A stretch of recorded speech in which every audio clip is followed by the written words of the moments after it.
La situación cambiaria de diciembre nos dejó una sensación mucho mejor de la que esperábamos. El Banco Central logró comprar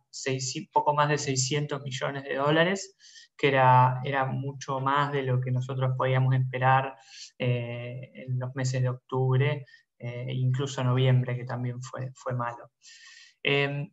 Pero más allá de este veranito de diciembre en cuanto a lo cambiario y económico en general,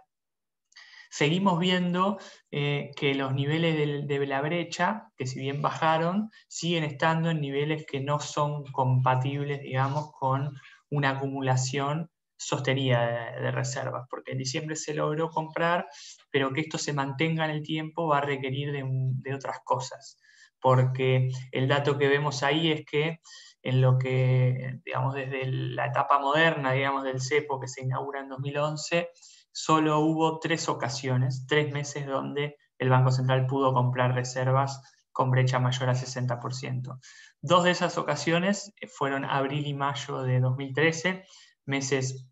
estacionalmente elevados de una cosecha que en ese momento fue récord, y diciembre se mete en el podio por razones completamente distintas, ¿no? Más vinculadas con un reforzamiento de restricciones cambiarias en todo sentido, algunas formales y otras no tanto. Por eso, digamos, y a eso además se va a sumar la caída estacional de la demanda de dinero, que en general se da en enero, pero sobre todo en febrero, y señales fiscales que hasta ahora, hasta el momento, han sido ambiguas en relación a el ajuste de tarifas, que no se dijo más nada al respecto, o también las cuestiones, bueno, que ya sabemos, vinculadas al gasto previsional. Entonces, ante esta situación, digamos, lo que decidimos hacer en este reporte semanal, que es el primero del año, de hecho, aprovechando justamente esa condición, esa característica del reporte, nos proponemos pensar un poco qué va a ser de la economía en el año 2021. Ante la situación que describí al principio, desde un punto de vista netamente económico, lo que uno ve que sería lo más razonable es que el gobierno busque cerrar cuanto antes un acuerdo con el fondo, y que sea un acuerdo bastante clásico en el sentido de que vemos que lo que el fondo va a pedir en ese sentido va a ser muy parecido a lo que pedía a países que llegaban con condiciones iniciales parecidas, digamos. Veamos el caso de Angola, por ejemplo, que llegó con una brecha cambiaria muy elevada. El fondo en ese momento, o un año antes de cerrar el programa de facilidades extendidas, saludaba, digamos, o daba la bienvenida a la aprobación a una devaluación del tipo de cambio oficial. Creo que ese es el escenario que nosotros le llamamos FMI clásico, donde hay una devaluación, un salto cambiario en febrero para cerrar la brecha de abajo, pero también hay una señal fiscal un poco más contundente con un ajuste de tarifas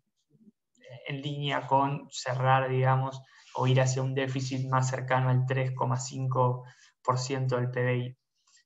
Y junto con eso y una señal de política monetaria también mucho más determinante con tasas reales positivas, cerrar la brecha, además desde abajo, también desde arriba. Esto sería una estrategia en línea con la recomposición de reservas y la sostenibilidad monetaria. Ahora, eso sería muy inocente creer que lo lógico desde el punto de vista económico, también hay que tener en cuenta que lo lógico desde el punto de vista económico, como decía, es lo menos apetecible desde un punto de vista político para el gobierno. Por eso tenemos que estar pensando, y aparte de 2021 es un año electoral, por eso tenemos que estar pensando en un nuevo escenario, en otro escenario, que nosotros le llamamos el status quo, que el gobierno no devalúa discretamente, sino que mantiene el ritmo del tipo de cambio, las tarifas se ajustan, pero más en línea con la inflación del presupuesto que con la inflación que se espera, que es prácticamente es 29% del presupuesto versus 50% la que se espera. Y obviamente en ese contexto, justamente por el menor ajuste de tarifas y la menor consolidación fiscal, el déficit es de 4,5 y eso va a requerir una mayor monetización, que va a poner presión a la brecha y va a hacer que la brecha se mantenga elevada, digamos, en estos niveles, o que pueda subir en febrero, pero que se mantengan en niveles por encima del 65%. Esos son los dos escenarios, el FMI clásico o el status quo, Creo que está clarísimo que la viabilidad económica y la viabilidad política no necesariamente van de la mano,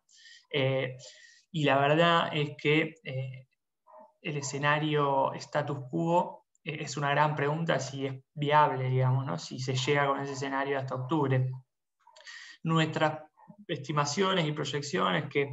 las pueden ver con mayor detalle en un informe, una idea de inversión que nosotros sacamos el día de ayer,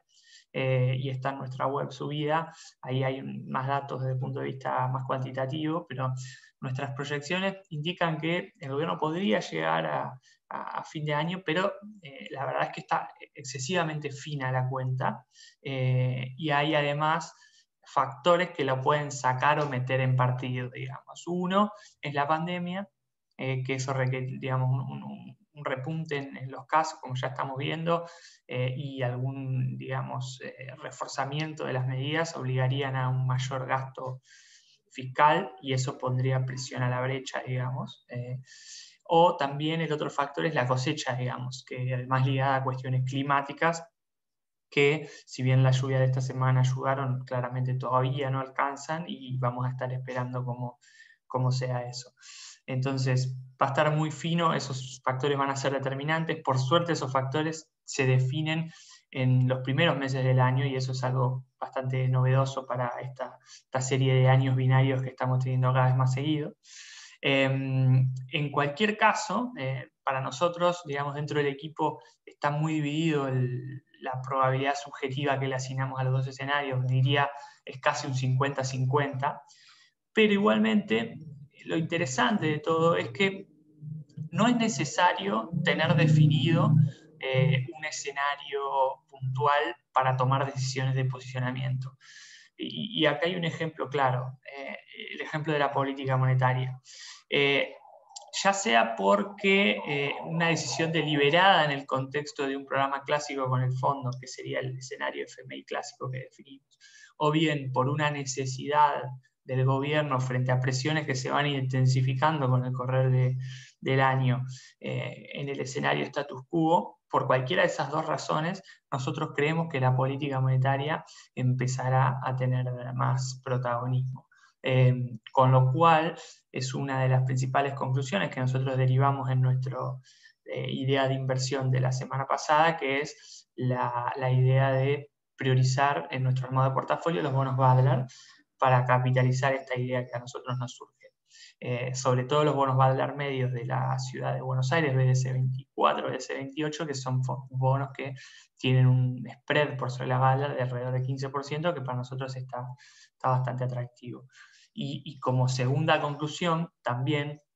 y acá ya no hablando tanto del reporte semanal, sino del reporte de ayer, la idea de inversión que encuentran en nuestra web, es también encontramos en los bonos en dólares soberanos también una oportunidad, un instrumento atractivo para, sobre todo, compensar estos dos escenarios. Los bonos en dólares en un escenario de FMI puro podrían comprimir rendimientos en dólares y tener una ganancia de capital en dólares, mientras que en el escenario status quo y una ampliación de la brecha podría, con paridades en dólares relativamente estables porque ya están bastante castigados, otorgar algún grado de cobertura en pesos. Así que les dejo el reporte, creo que es un reporte al cual le vamos a estar sacando mucho más punta, vamos a estar afinando el lápiz a lo largo de todo este primer semestre, pero creo que es el documento fundacional para este año. Así que les deseo que tengan un buen fin de semana y estamos en contacto.